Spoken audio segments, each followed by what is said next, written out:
Hey everybody, welcome back to Josh Lioce's video blog. This week we're actually going over homeowner tips and 5 things that you should be focusing on getting done on your home during the late spring and early summer. Stay tuned, we'll be right back with this week's topic.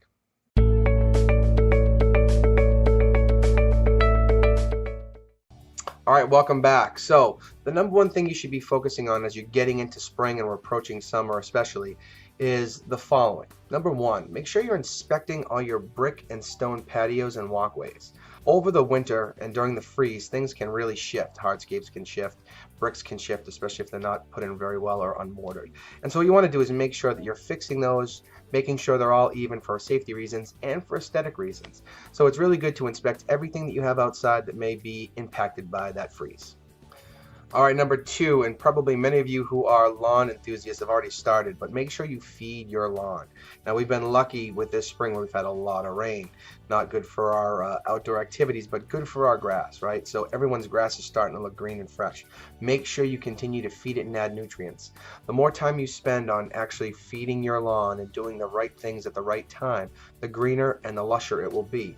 And not only will it be nicer to walk on, but it's going to make your yard look fantastic. So make sure you're paying attention to your grass. Alright, number 3.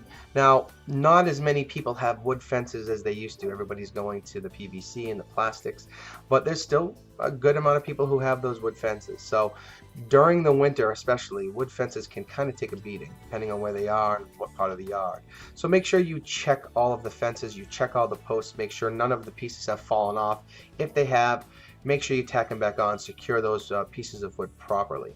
Another great thing from an aesthetic standpoint that you can do to those wooden stockade fences or wooden picket fences is actually power wash them. People don't realize that if you power wash that fence, it's basically going to look like the day you installed it.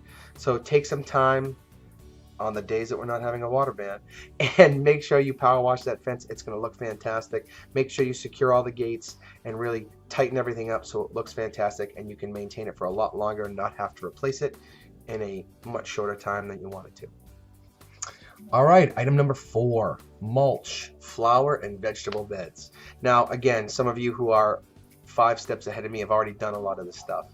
I like to wait to address my mulch beds after everything has kind of fallen, all the pollen has come off. I have some plantings that flower early and everything dies off. So I like to actually get into the end of May, early June before I actually do my mulch beds, but some people have already started hitting them.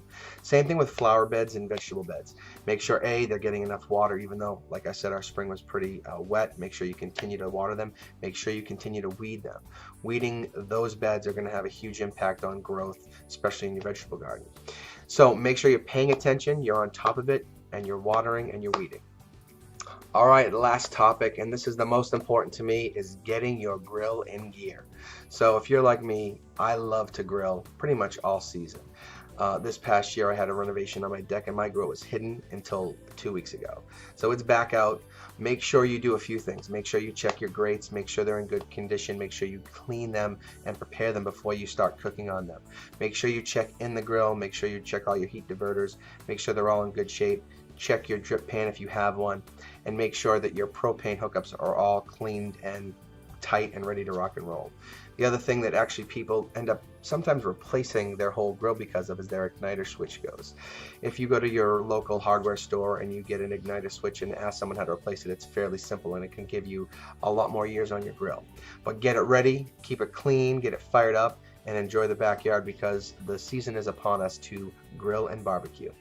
So that's it for this week's topic. Hopefully you got some helpful hints out of this. Thank you as always for watching. If you have any questions or if you have anything to add, please let me know. Otherwise, we'll see you next time on Josh Lioce's video blog.